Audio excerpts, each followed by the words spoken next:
Hello everyone, আসসালামু আলাইকুম। Welcome back in another new video. আজকে এই ভিডিওতে শিখব কীভাবে আমরা সিএমবি বা সিবিএম, যেটা ফুল ফর্ম হচ্ছে কিউবিক মিটার, কিভাবে ক্যালকুলেশন করতে হয় সেটা শিখবো। তাহলে শুরু করা যাক।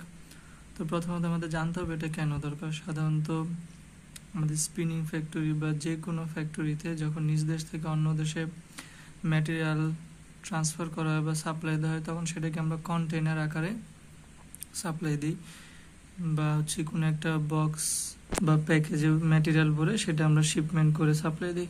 মানে আমরা কোনো একটা বক্সে ভরে সাপ্লাই দেবো, তাহলে আমাদের জানতে হবে যে ওই বক্সের আয়তন কত।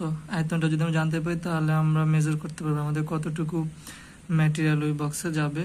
তো সেটারই ক্যালকুলেশন শিখাবো কীভাবে করতে হয়।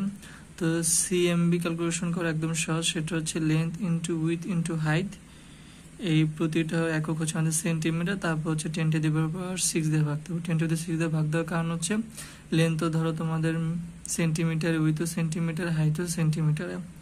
তা আমরা জানি 100 সেন্টিমিটার 1 মিটার, তাহলে এখানে 100, এখানে 100, এখানে 100, পুরোটাকে যদি 10⁶ দিয়ে ভাগ দিই তাহলে পুরো রেজাল্ট আমাদের মিটার কিউব আসবে। তো এখন একটা সিম্পল একটা ম্যাথ করি।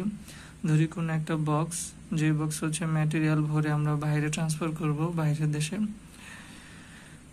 সেক্ষেত্রে লেন্থ দেওয়া আছে 20.5 ইঞ্চি। ইঞ্চি থেকে আমরা সেন্টিমিটারে নিছি, এই জন্য ইঞ্চির সাথে 2.54 দিয়ে গুণ দেওয়া হয়েছে। সিমিলারলি উইথও দেওয়া আছে 2.5 ইঞ্চ, সেক্ষেত্রে সেন্টিমিটার নেওয়া হয়েছে। তারপর হচ্ছে হাইট দেওয়া আছে 13 ইঞ্চ, এটাও সেন্টিমিটার নেওয়া হয়েছে। তারপর আমরা সব কটা ভ্যালু গুণ করে 10⁶ দিয়ে ভাগ দিয়েছি। আমাদের রেজাল্ট আসছে 0.1962 মিটার কিউব। এটা মানে হচ্ছে ওই বক্সের আয়তন হচ্ছে এত metre cube. That's all in this video, and thank you for watching this.